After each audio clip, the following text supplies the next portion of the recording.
Under the vast sky dotted with stars that covers the sands of the Negev, a figure emerges whose story has remained hidden in the shadows of time, a sacred whisper, a woman who was not only a comfort in the final days of the great patriarch, but also the creator of entire nations that today inhabit the East.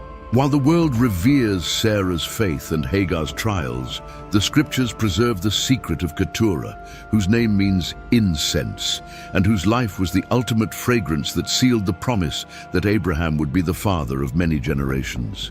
Who, after all, was this woman, the one who gave birth to 6 princes of the desert, and what was the impact of her legacy on Moses' journey and the wisdom of the wise men of the East? If you too believe that God prepares blessings for your life, even when it seems like your story is coming to an end, write in the comments, "My faith grows in every moment of my journey." Stay with us until the end to uncover all the details about this enigmatic second wife. And if you appreciate this deep analysis of the scriptures, subscribe so you don't miss our next story. After Sarah's passing, the vastness of Kiriath Arba seemed deeper and more immersive than ever in Abraham's long journey. The echo of Sarah's voice faded, leaving a void that neither wealth nor Abraham's flock could fully fill. The patriarch, who had already faced 1,000 battles and had been warmed by the sun of many lands, found himself at a stage in his life where the main promise had already been fulfilled in Isaac. However, the human heart, even that which had been directly shaped by the will of the Almighty, seeks companionship, the proximity of a kindred soul to walk the final paths of mortality. Abraham remembered all the promises received in Genesis 12. Though Isaac was the son of joy, heir of the covenant, the loneliness in the camp of Mamre became a palpable presence, forcing the patriarch to reflect on the ongoing purpose of his existence. Mourning for Sarah was long, but respectful, culminating in the acquisition of the cave of Machpelah, an action that solidified his possession of the promised land. After burying his beloved wife, Abraham began to feel that his mission as the father of a great nation had not yet reached its peak. His days were dedicated to overseeing the shepherds and the growth of his beloved son, while the nights were scented with the herbs growing around his tent, a fragrance that would soon come to represent the beginning of a new phase in his personal history.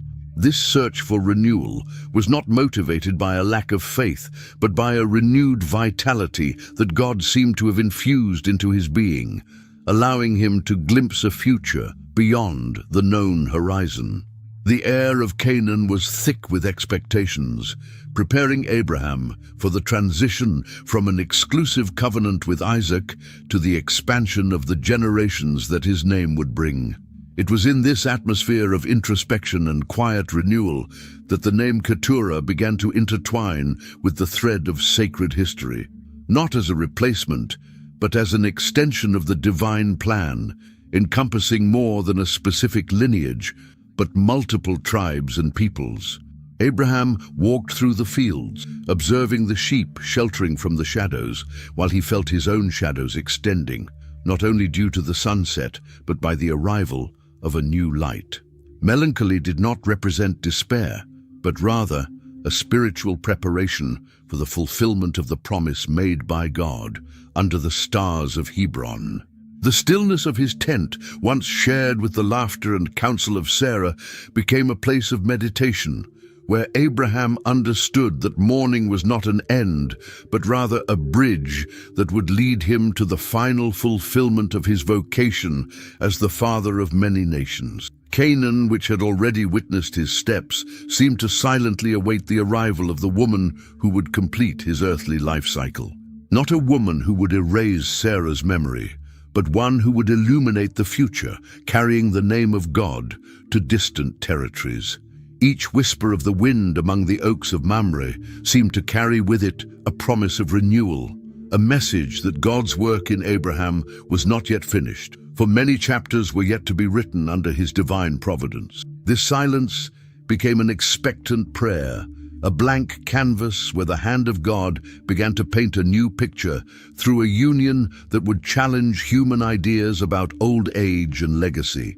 The arrival of Keturah at Abraham's house was not marked by turmoil or great dramas like the relationship with Hagar, but rather as a gentle addition at the exact moment of the twilight of his life. She, whose name evoked burnt offerings on the altar, brought with her a renewed energy that contrasted with the years of hard work in the desert and the waiting Abraham had endured. The Bible describes her arrival with a simplicity that invites a deeper analysis, merely mentioning in Genesis 25:1 that Abraham took another wife, named Keturah. In the culture of the time, the addition of a new wife after the death of the primary wife required wisdom and a willingness to serve, qualities that Keturah possessed in abundance. Her presence transformed the atmosphere of the camp, bringing a new order and a renewed warmth to Abraham's tents. She did not come to replace Sarah's memory, but to continue the patriarch's legacy, giving birth to a new lineage that would carry God's name to the lands of the East. Keturah was not a foreigner to the traditions of faith. Her willingness to serve indicated a devotion aligned with Abraham's theocentric vision. She soon became a counselor and a prudent manager, helping to efficiently administer the camp's resources. The perfume that surrounded her was not only that of fine ointments from her people, but the spiritual aroma of peace and acceptance of divine sovereignty. Under her influence, Abraham's servants renewed their strength, remembering that God's blessing is always renewable and that life can bloom again even after times of drought. More marked by the wrinkles of time, the patriarch found in Keturah's eyes a reflection of divine mercy, which had never abandoned him, but had strengthened him in his maturity, bringing him the companionship that understood the weight of his journey and the grandeur of the destiny still awaiting him. Keturah became the bridge that united the Abraham of past promises with the Abraham of divine fulfillment. She assumed her role with a dignity that only those who possess a deep intimacy with the Creator can manifest. In every conversation at dusk, she renewed the spirit of the man of faith, reminding him that each star God showed him still had a place to shine in his life, spreading the fragrance of his name through future generations within his own house. The mystery of Keturah's identity has fascinated scholars and wise men throughout the centuries. Many have speculated about her true identity, some suggesting that she could be the same Hagar who returned to Abraham after Sarah's death. This theory arises from the desire to see a complete reconciliation and redemption of the characters who faced suffering in the past, associating the name Keturah, meaning incense, with a work that became pleasing to God, like incense burned after years of trials. However, the biblical text in Genesis 25 describes Keturah distinctly, offering us an opportunity to appreciate how God brings new people and blessings into our lives when we believe that a certain chapter has already come to an end. Whether through a new wife for Abraham or a figure already known transformed by time, the mystery surrounding her origin only reinforces the importance of her role. She embodies the unexpected character of God, whose blessing surpasses our most logical expectations. Though Abraham already had Isaac and had seen the prosperity of Ishmael, God desired that Abraham's name be invoked from the shores of the Red Sea to the mountains of Arabia. Keturah accepted this role with humility, rising to the status of the great women of faith. She agreed to bear children who would not inherit the promised land directly, but who would have to conquer their own destinies in distant lands. Her identity, then, is shaped as a faithful collaborator in God's vast plan of redemption. Keturah understood that her fragrance was for God and her children for the world. Ancient texts explore the idea that she represented the opening of the Abrahamic blessing to the Gentiles, a foreshadowing of the inclusion of all nations in God's divine plan. Her initial anonymity and subsequent rise to prominence serve as a metaphor for divine grace, which creates what does not yet exist so that it may come into being.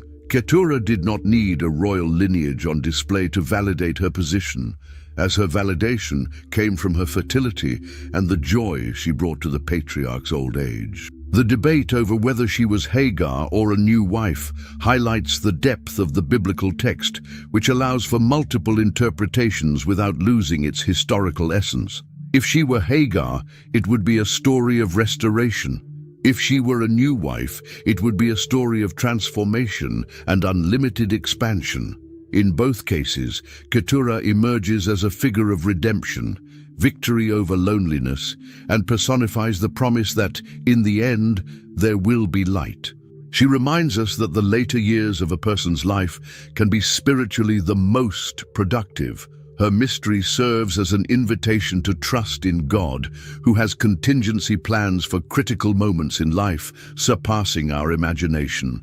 God always sends key people to ensure that His glory extends to the ends of the earth. The revelation of Keturah shows us that God's love and promise never age, but are renewed with each new relationship dedicated to His service. Now imagine the daily routine in Abraham's camp. Keturah, alongside the patriarch, represents a scene of harmony, abundance, and profound spirituality under the sun of Canaan. She was not just the wife of the leader, but also responsible for managing a home that teemed with activities and organization, hundreds of servants, and an immense number of livestock. Keturah moved with majestic calm between the tents, ensuring that hospitality, one of Abraham's most notable traits, was maintained for all the travelers crossing the desert. She attentively listened to Abraham's stories about the journey from Ur, the famine they faced in Egypt, and the victories over the kings of the north, absorbing the wisdom of a man who had witnessed God's glory up close. Under her guidance, the children of this union grew in an environment where the word of God was respected as the ultimate authority. They learned not only the art of tending the flock and trading, but also the depth of prayer. The scent of incense and spices that enveloped Keturah was not just a physical presence, but also a symbol of a life of devotion that softened the difficulties of the nomadic existence. She was the emotional rock of Abraham, who, despite being blessed, carried the weight of the years, but found renewal in a home now full of laughter and new hopes. In her home, the relationship between Isaac and his half-brothers remained harmonious and respectful, especially under Keturah's wise and discreet guidance, who honored Isaac as the legitimate heir of the covenant, never diminishing the value of her own children. She taught them that each had a divine purpose to fulfill, even beyond the boundaries of Canaan. Her presence was the silent link that united the entire family, creating a smooth transition that could have been disorderly, but under her leadership became organized and blessed. Keturah rose at dawn to oversee the grinding of grains and the preparation of skins, but always found time to sit with Abraham and discuss the well-being of the shepherds and the health of the flocks. She was not a distant observer, but an active partner in administering the great inheritance of the patriarch, demonstrating practical intelligence that balanced her husband's spiritual vision. As the afternoon arrived and the heat diminished, she dedicated herself to teaching the young women of the camp the skills of weaving and natural medicine, passing on knowledge that would be crucial to the culture of her children. The daily life under her care demonstrated that faith is reflected in the small gestures, cleaning a vessel, treating others with respect, offering comfort, even in the simple exchange of smiles during dinner. Abraham found in her a rest that allowed him to reflect on his legacy, while Keturah ensured that the present was a worthy continuation of that glorious legacy. The peace that prevailed in Hebron during those years was the fruit of a woman who knew that her greatest contribution would be creating a space of tranquility, where the voice of God could be clearly heard by the entire family. The descendants who flourished in the desert were the living expression of this union between Abraham and Keturah. It was surprisingly fruitful, defying the laws of nature and demonstrating the incomparable vitality that God possesses. He granted it an endless duration, without temporal boundaries, in a period that the biblical narrative describes precisely, mentioning that Keturah gave birth to 6 children: Zimran, Jokshan, Medan, Midian, Ishbak, and Shuah. each destined to found a strong and prosperous people. The birth of each of these children was a constant reminder that God not only fulfills his promises, but overflows them, manifesting himself spiritually, but also abundantly physically, expanding life. Zimran and Yokshan grew under the guidance of a father who imparted to them the knowledge of the one true God, while Medan and Midian explored the boundaries of the camp, preparing for a nomadic and commercial life that would characterize their descendants. Abraham's house was once again filled with the joy of children, playing in the sand and absorbing the teachings of the traditions kept by the patriarch. Keturah, with the wisdom of a mother aware of her role in the divine plan, raised her children without allowing envy or discord to contaminate Isaac's inheritance. The multiplicity of these births reflected God's generosity, which did not limit itself to giving Abraham a child after Sarah, but overflowed his lineage with descendants who would spread across the east, occupying strategic lands. Each name represented the emergence of a future kingdom or a powerful tribe. Abraham, seeing his children grow, realized that his influence would reach areas of the earth he would never physically step upon. Keturah's blessing was not trivial. It carried the blessing of expansion, the presence of Abraham's descendants on trade routes, in caravans crossing the deserts, carrying with them, even in small doses, the knowledge of the God of their father. The growth of these 6 children in the region of Hebron brought a new energy to Abraham's community, with each step of their development, from their first steps to learning the arts of survival and diplomacy, all celebrated as a victory over the sterility of time. Her youngest daughter, Shua, quickly learned to observe the stars with her father, who taught her that she too was part of that vast light that God had promised. The education of these children was not neglected. Keturah made sure they understood the principles of God's kingdom, the importance of hospitality, and the unconditional respect for divine sovereignty. The relationship between Isaac, the son of the specific promise, and his brothers, the sons of Keturah, developed in an environment of respect supervised by Abraham, with a firm paternalism, ensuring that each one knew they had a unique destiny.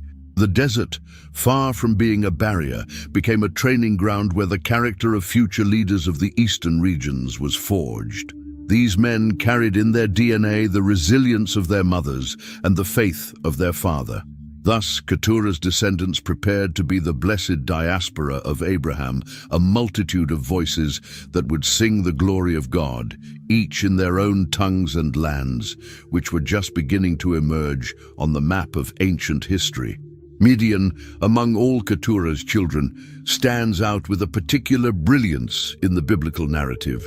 His name would resonate through the centuries, associated with the most decisive moments in the formation of the people of Israel. The Midianites, direct descendants of this son of Keturah, would become a powerful nation, composed of merchants and shepherds, inhabiting regions east of the Jordan and the Dead Sea.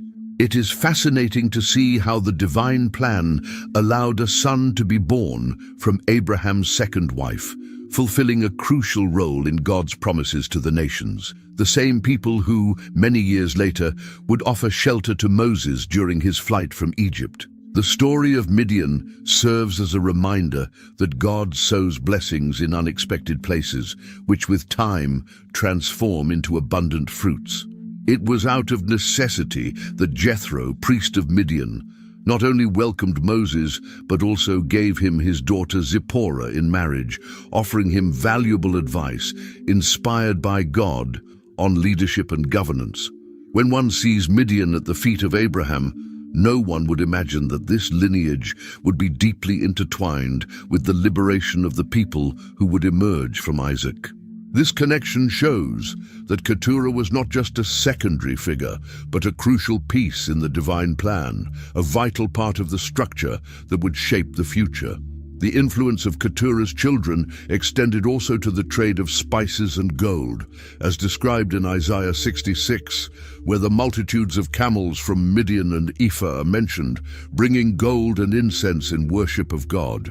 Thus the name Keturah evoked a fragrance of prosperity and worship, connecting the ancient world to the recognition of the Most High. Abraham gave detailed instructions to Midian, especially about the character of the son he would father, preparing him to be a leader of a nation capable of surviving in the most arid regions and interacting with diverse cultures, always maintaining a bond with the promise made to Abraham in Ur of the Chaldees. Throughout the centuries, the relationship between the descendants of Midian and those of Isaac varied between moments of brotherhood and conflict, but their common origin never disappeared from history. Keturah gave birth to Midian with particular strength, perhaps feeling that her son would be the guardian of the trade routes connecting the south to the north, a meeting point of divine knowledge and material wealth. The Midianite nation became a melting pot of cultures, where the memory of the God of Abraham persisted in traditions that, though sometimes overshadowed by paganism, still preserved a spark of the original truth. In the land of Midian, where the burning bush would speak to Moses, it became clear that this region, where Keturah's descendants lived, was sacred, prepared since Abraham's prayers and the care of his second wife. Keturah's son did not inherit only material wealth, but also a strategic position in the historical scene, becoming a guardian of the region where the law would be given on Mount Sinai. Abraham's vision for Midian aimed to create a son who would become the sentinel of the desert, someone whose lineage would protect the secrets of the faith until the time came to bring them back to the center of Israel's history. After leaving the main camp under Abraham's blessing, Zimran, Keturah's firstborn, led his brothers south and east, establishing the first trade routes linking the Red Sea to the valleys of Mesopotamia. Zimran had an extraordinary aptitude for business and a great organizational capacity, an inheritance from his mother, which enabled him to identify strategic locations for human settlements where water and pastures were abundant. The Bible mentions these places as key points in the trade of aromatic resins, rare spices, and precious woods. Zimran not only inherited his father's material wealth, but also a work ethic based on justice, a lesson Abraham instilled in him from his childhood in Hebron. Zimran's caravans became synonymous with safety and prosperity, crossing deserts where others feared to venture and establishing peace agreements with people who had never heard of the one true God. Abraham's name was known in the royal courts of the East, associated with a patriarch whose blessing guaranteed wealth and wisdom. This heritage was passed to Zimran, whose destiny was to be a bridge between different cultures, fulfilling this mission with mastery by turning the desert into a prosperous marketplace, where faith and commerce intertwined. With each arrival of a caravan from Zimran in a city, the scent of incense carried by them served as a reminder of the meaning of his mother's name, spreading a fragrance of civilization and order in regions that were previously nomadic and disorganized. His legacy went beyond the economic, also influencing culture, as through his travels, the moral principles of Abraham's household began to be incorporated into the legal codes of the eastern tribes, paving the way for future interactions with the people of Israel. The children of Jokshan, Keturah's second son, settled in regions that later became known for their immense wealth in gold and precious stones, giving rise to Sheba and Dan, locations mentioned in the scriptures as centers of wisdom and opulence. The growth of Jokshan's tribe was impressive due to their mastery over camel herding and desert navigation, knowledge passed from father to son during long nights in the Negev. Sheba and Dan, Jokshan's children, expanded their territory southward through the Arabian Peninsula, creating a network of city-states that controlled trade between the Indian Ocean and the Mediterranean, as prophesied in Isaiah 66.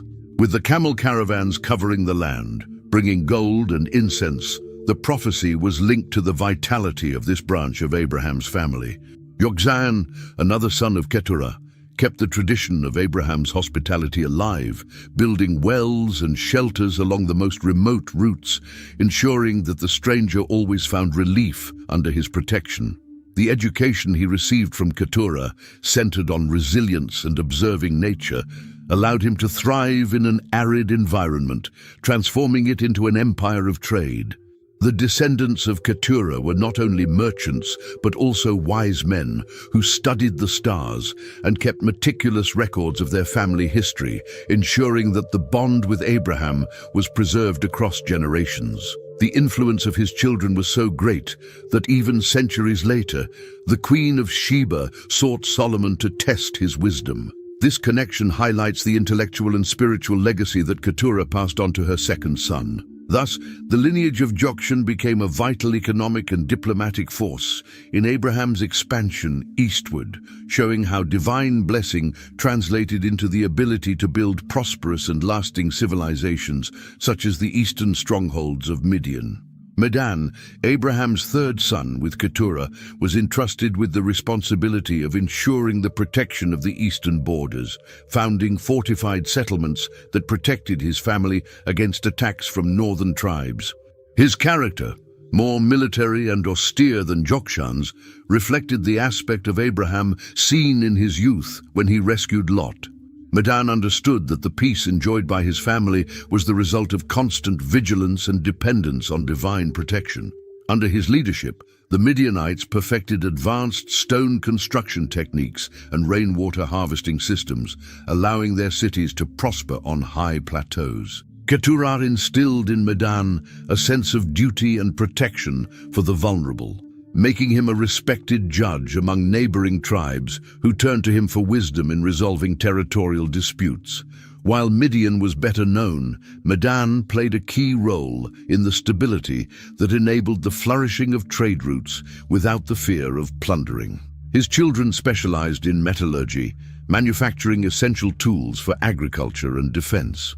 Medan's relationship with God was marked by serene trust, reflected in his ability to maintain faith, even in the isolated regions of the borders. He taught his people that true strength was not in the number of warriors, but in the justice of their causes and the integrity of their leaders, principles Abraham had passed down to him in the last years of his life. Medan's legacy was security, as he became the shield that allowed Keturah's legacy to spread untainted by violence, providing a safe environment for the growth and multiplication of Abraham's descendants.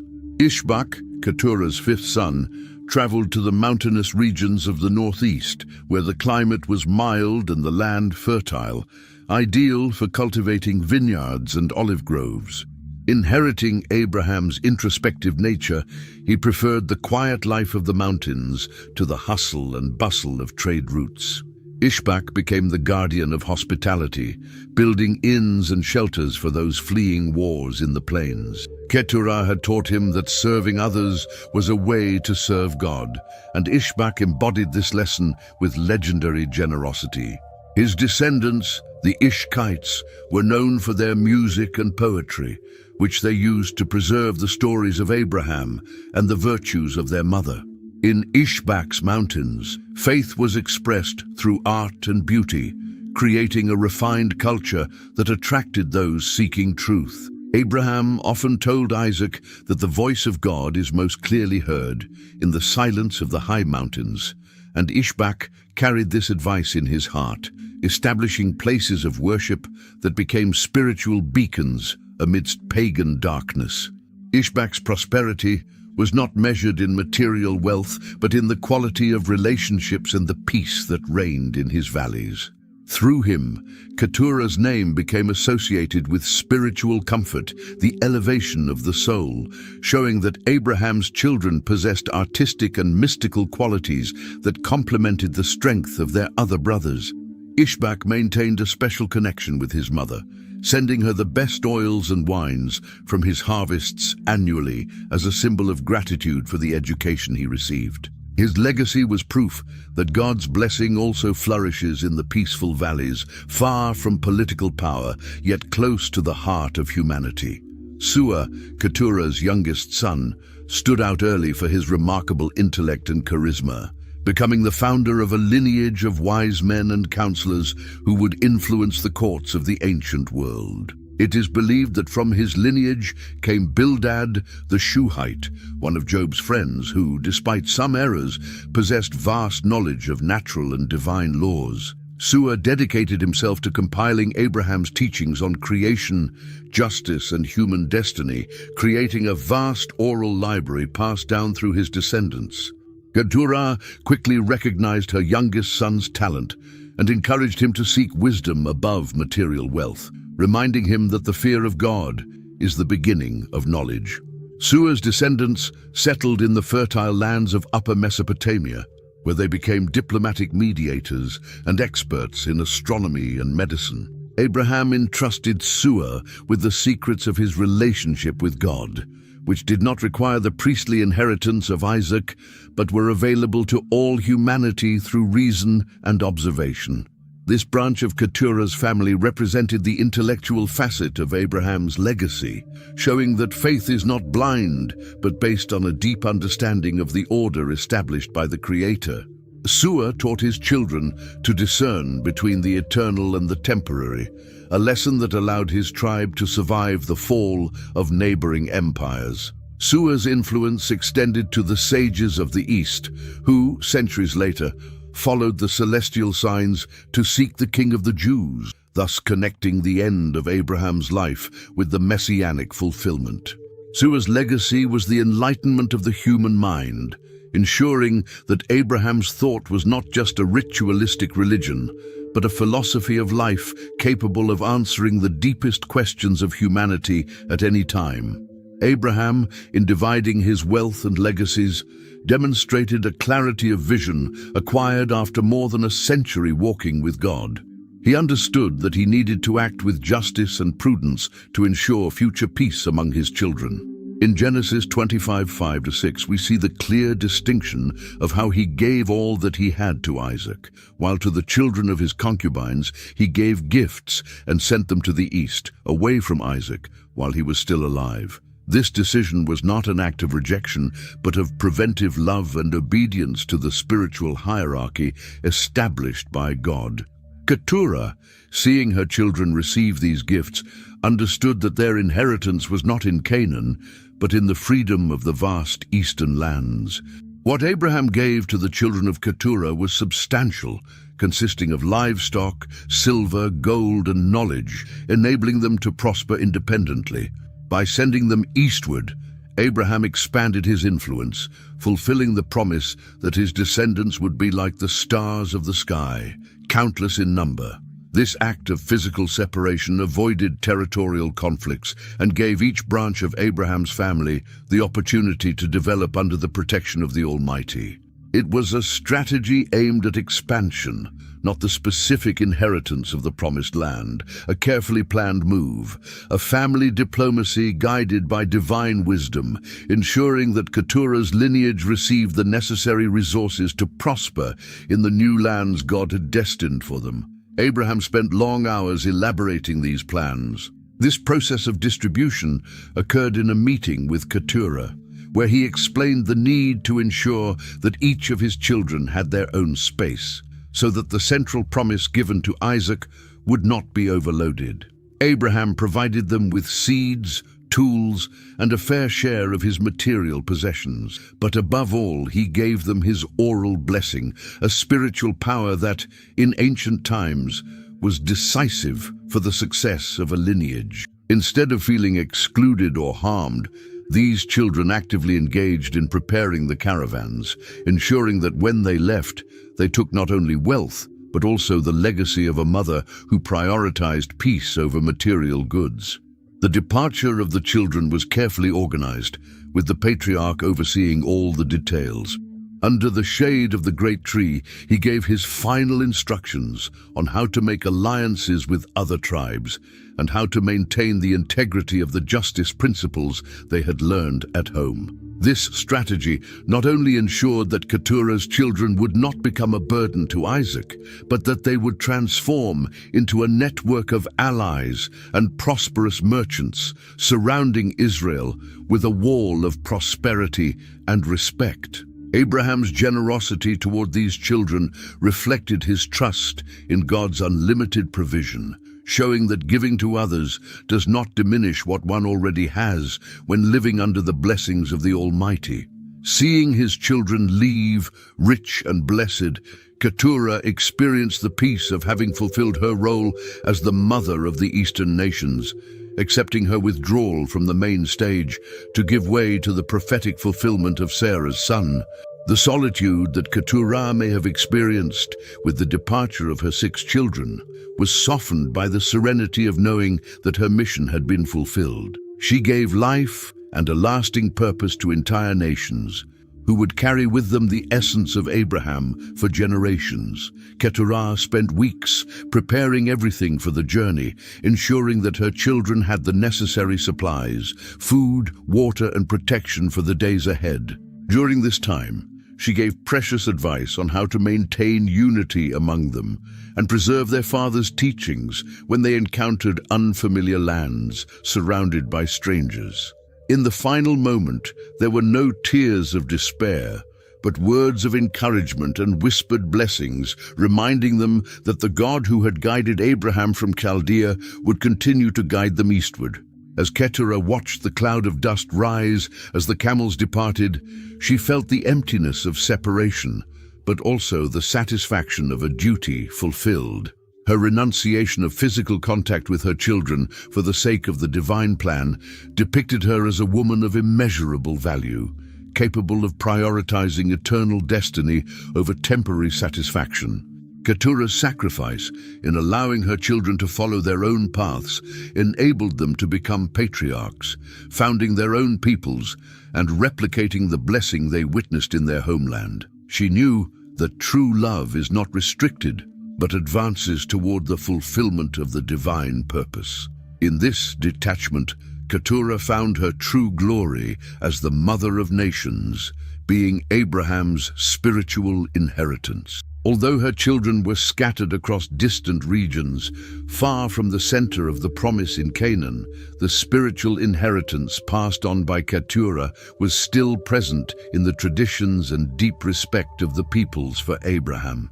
Keturah was not only the biological mother of her children, but also a wise mentor who understood the importance of monotheism in a world marked by idolatry.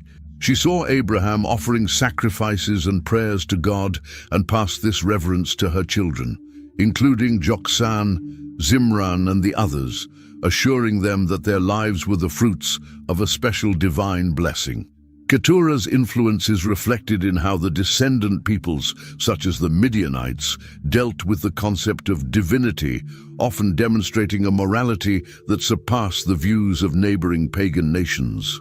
Although the Bible does not record direct words from Keturah, her character is revealed through the stability and prosperity of her descendants.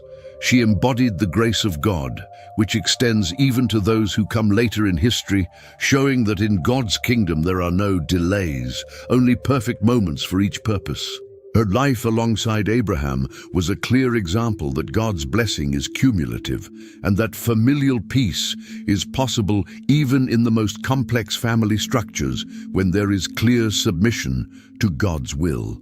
Keturah became a symbol of a woman who, silently, preserves the legacy. Her influence did not need to be ostentatious to be felt. Through her children, her spirit spread across the royal courts and markets of distant cities, carrying with it the mark of a woman chosen to accompany Abraham in his final and most prosperous phase.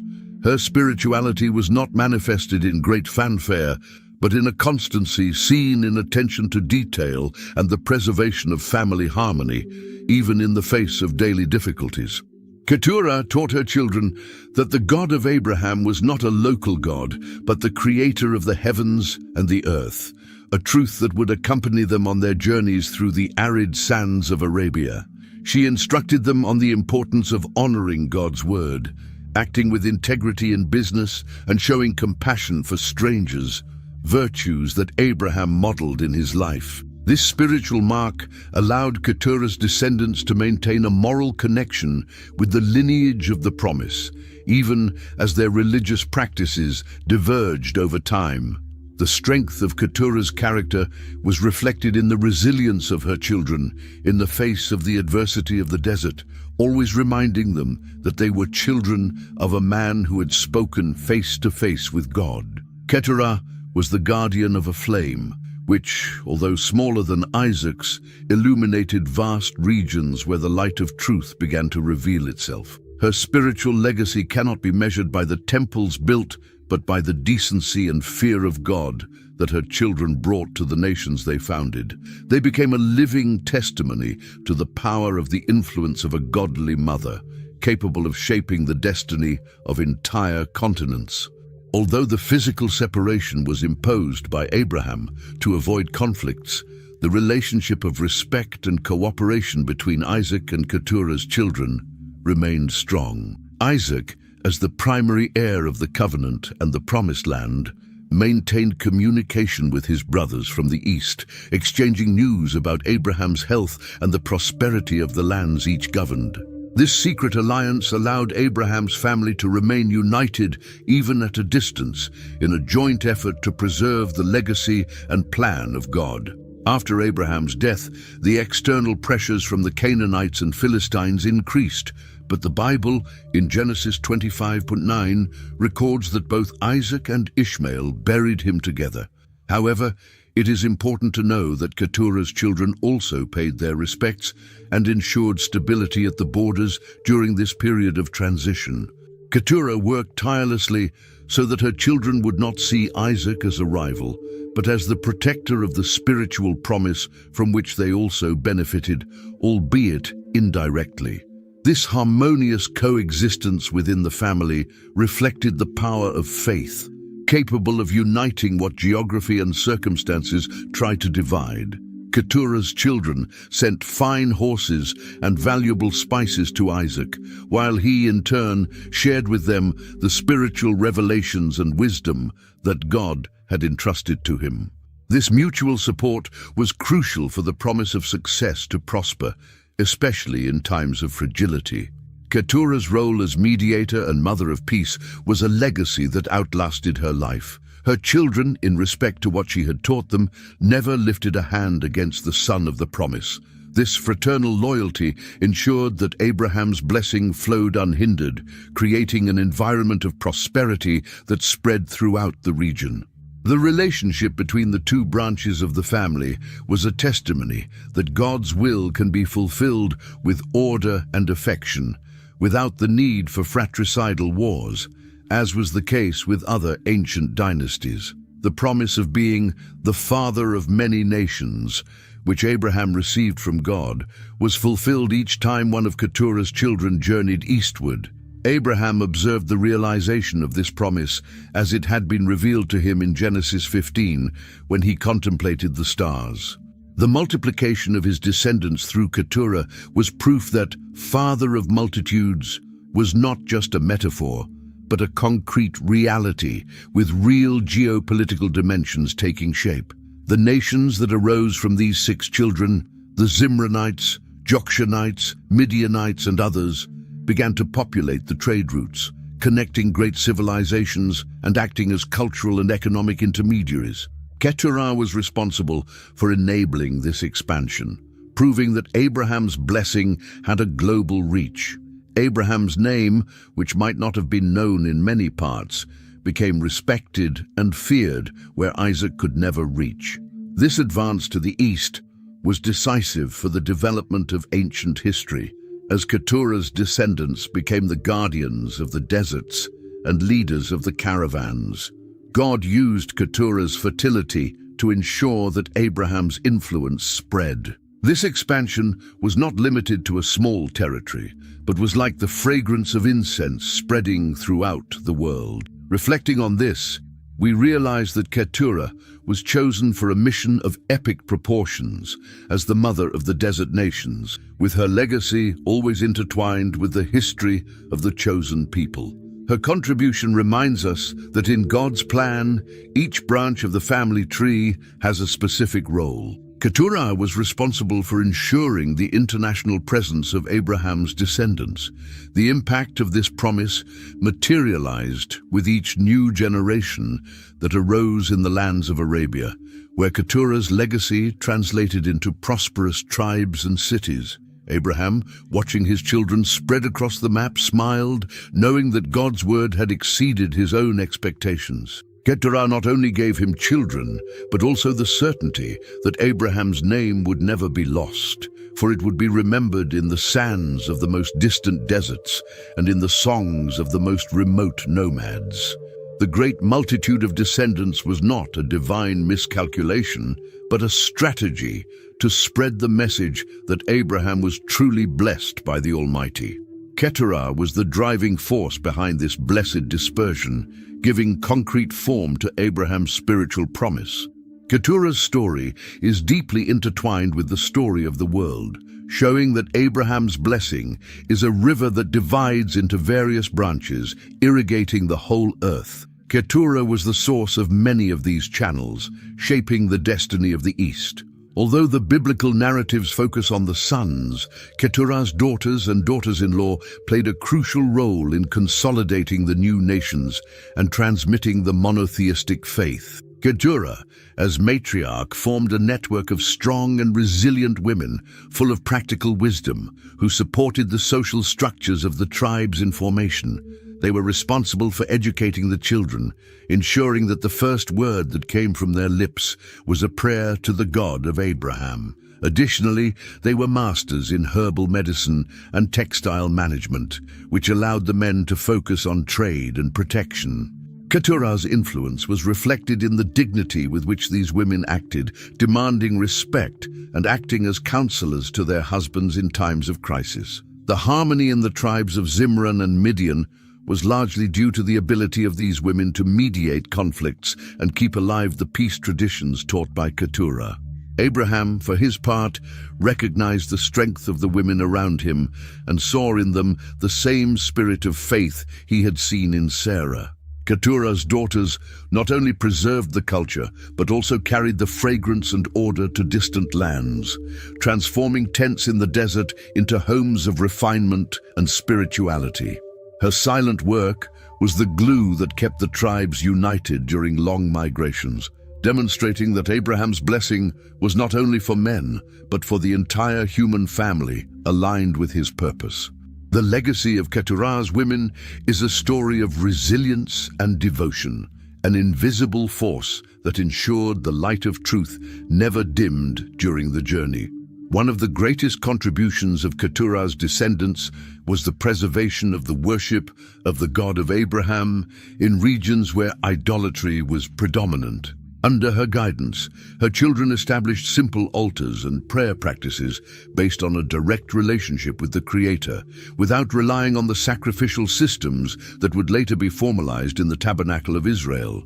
These eastern settlements became centers of monotheism, where travelers could hear the stories of creation and the flood in a pure form, without the distortions of other cultures. Keturah ensured that her children remembered that they were not owners of the lands they occupied, but stewards of God's blessing.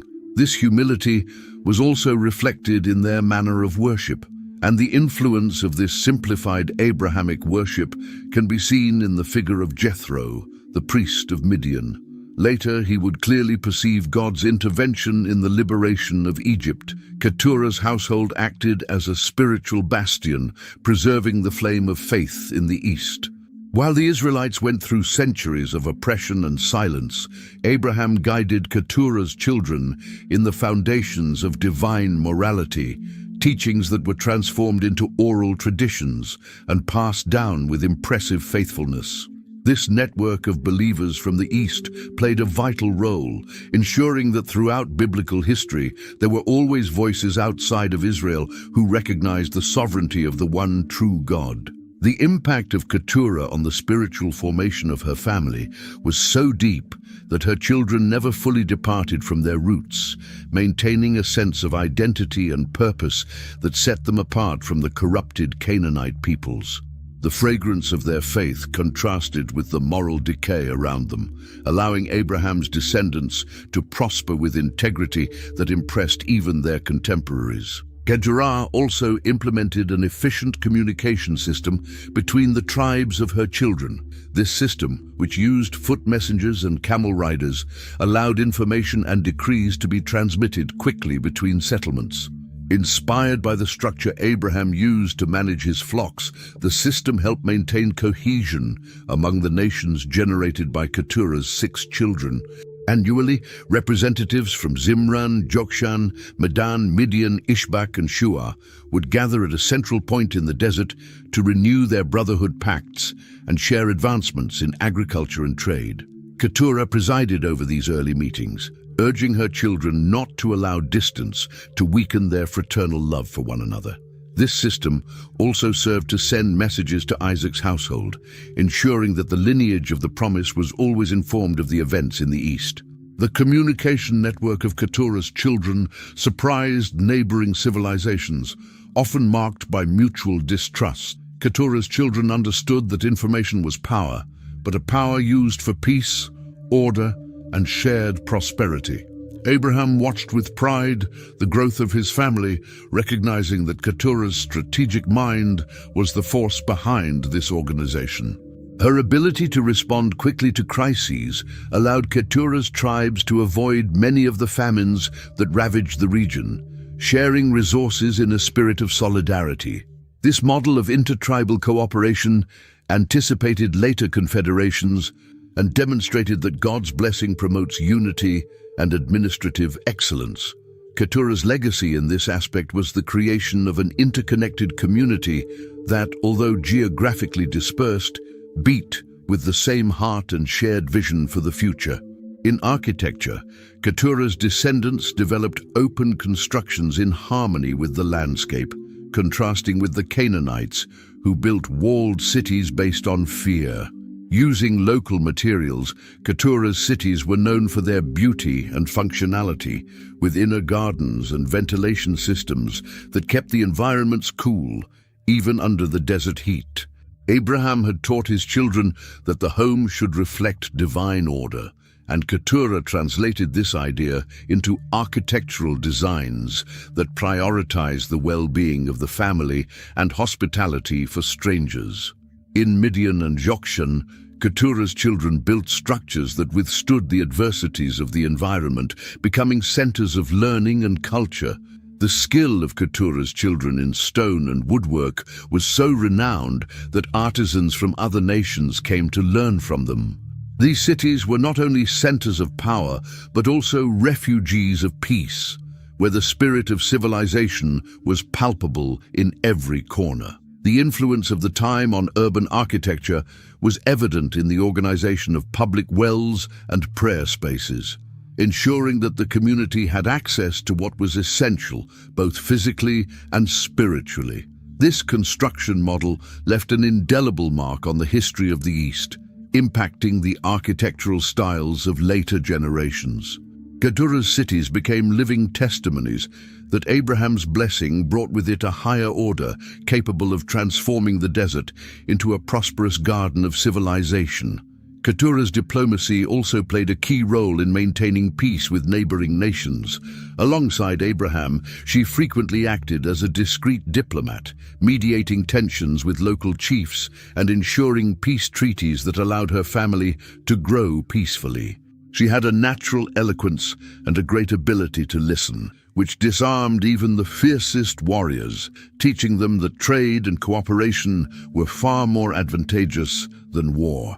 Keturah educated her children so that a good leader was one who knew how to negotiate with integrity and moral strength, principles that guided them in the foundation of their own nations. Under her guidance, Keturah's children became recognized mediators in the ancient world, intervening in disputes between empires and ensuring that communication channels remained open.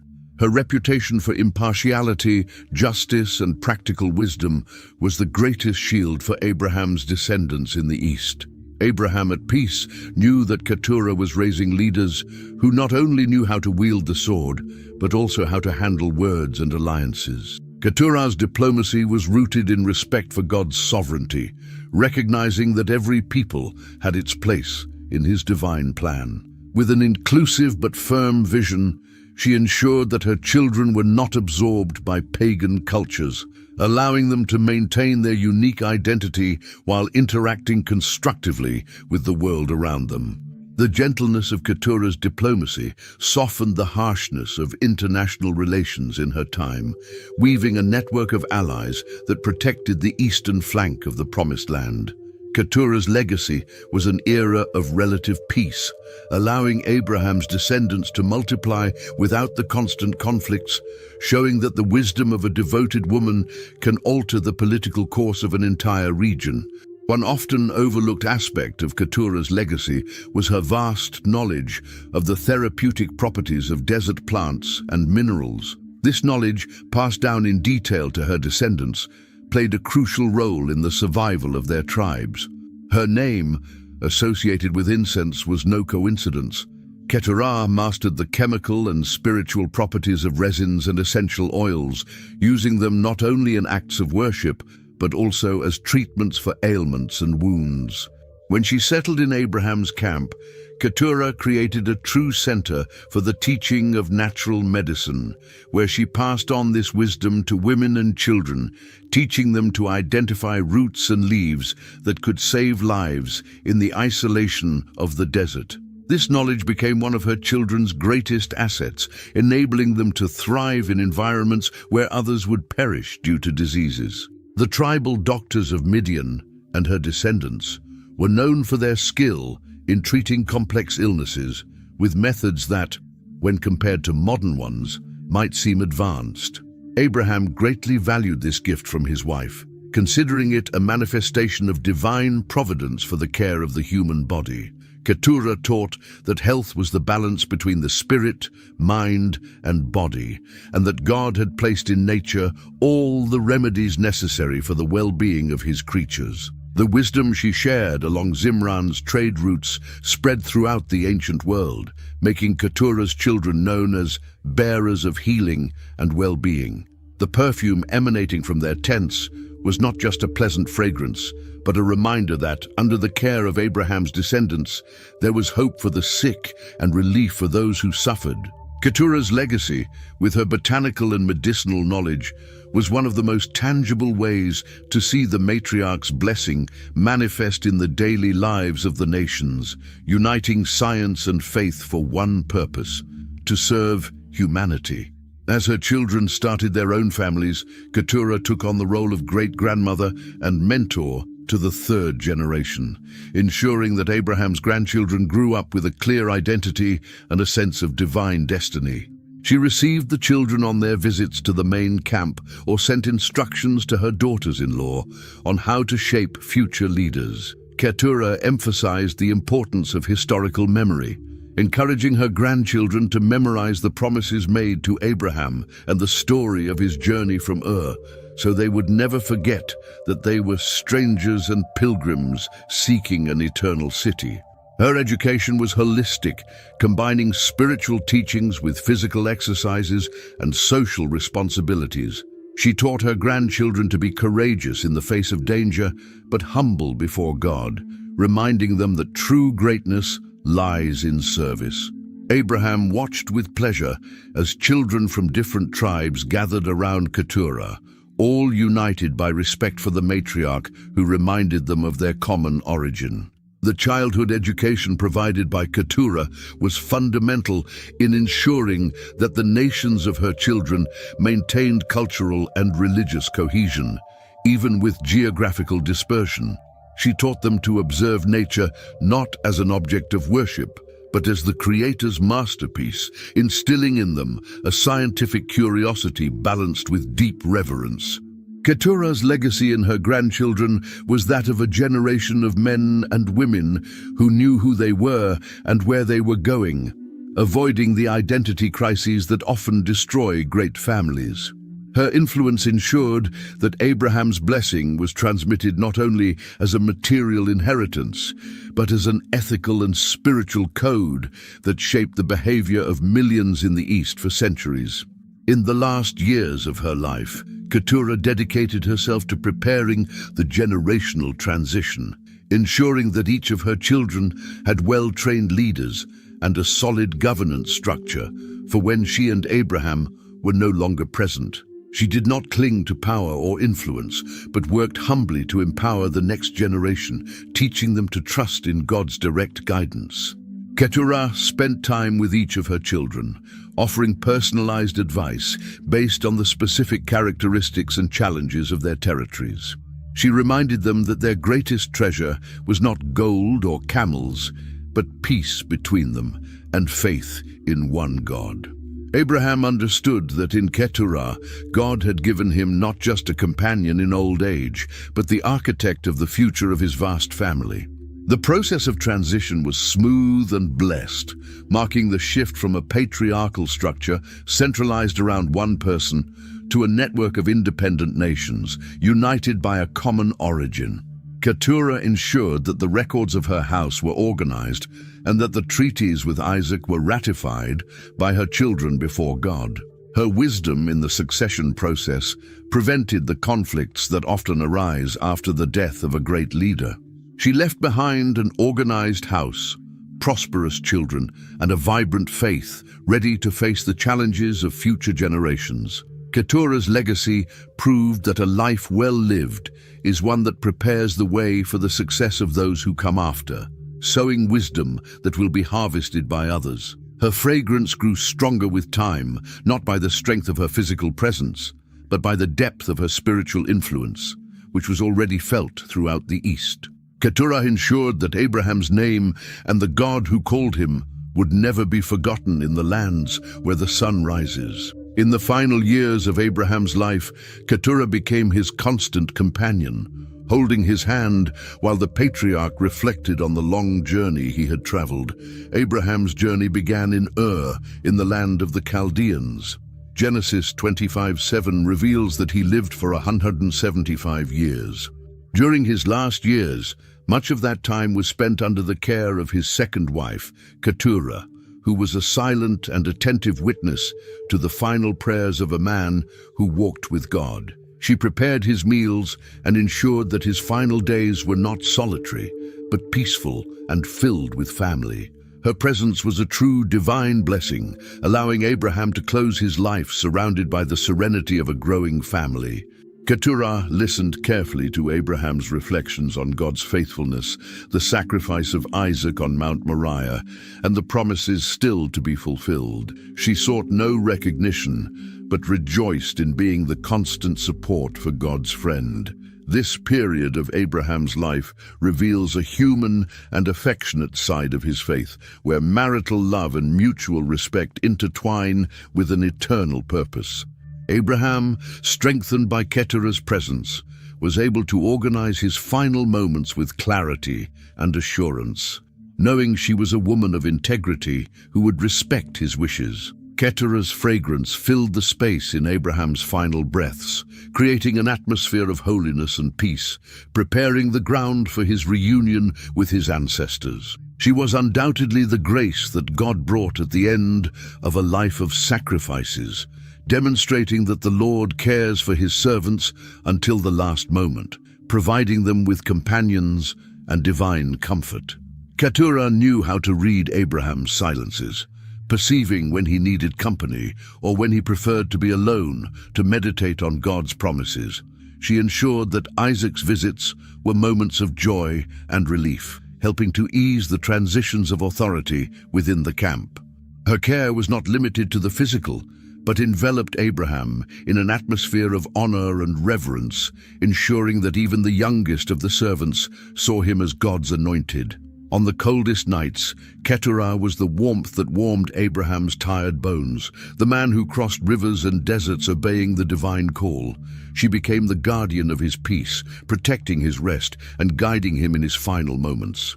Keturah's devotion in this phase is a testament to the beauty of mature marriage, where passion transforms into a deep and spiritual loyalty that transcends physical limitations. Thanks to her, Abraham did not see death as a dark end, but as a natural step toward God's presence, surrounded by the fragrance of love and gratitude that Keturah kept alive until the last moment. The legacy left by Keturah and her children did not vanish in the sands of time.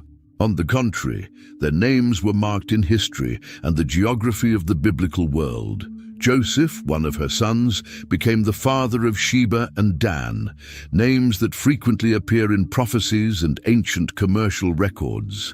The nation of Midian, originating from Keturah, played a constant role in interactions with Israel, sometimes as an ally, sometimes as an adversary, but always reminding of the shared lineage. The descendants of Midian, known as the Eugites, included Bildad, one of Job's friends, suggesting that wisdom and the pursuit of God endured through generations in this family.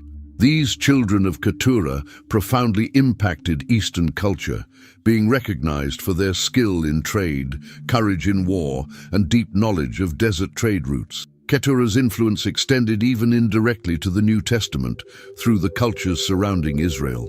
Studying these genealogies, we realize that God has a meticulous interest in all branches of humanity, and that Keturah was the key through which many Arab and Eastern peoples received Abraham's blessing. She is not merely a secondary figure in history, but the mother of a rich cultural diversity that contributed to the formation of the ancient world. The revelation of her role is that her importance is not in competing with Sarah, but in completing the panorama of redemption, which encompasses all the families of the earth. Keturah's legacy proves that no blessing from God is without purpose, and that her children had a significant place in the grand divine plan. Each son she bore had an important role in the vast board of sacred history. The tribes descended from Keturah dominated the trade routes, particularly those of spices, bringing incense and myrrh that would later be offered in the temple and even to the Messiah. Keturah's name became a symbol of prosperity in the vast steppes, where her children founded oases of civilization in the midst of the desert's aridity. The connection of these peoples with the faith of Abraham, though often marked by failures, served as a moralizing force in a region dominated by bloodthirsty cults, preserving the idea of a supreme God who judges with justice. Keturah's legacy, therefore, is one of resistance, adaptability, and lasting presence. Her descendants were not erased by conquering empires. On the contrary, they adapted, survived, and preserved their identity as children of the desert and heirs of the blessing of Hebron. As historians trace the names of Zimran and Ishbak, they observe migrations that helped shape the boundaries of ancient kingdoms, proving that Keturah's lineage was one of the most influential in the post-flood period. The success of her descendants was not measured by the possession of the lands of Canaan, but by their influence on the minds and markets of a world that longed for order and hope, an influence that would endure in the memories of future generations.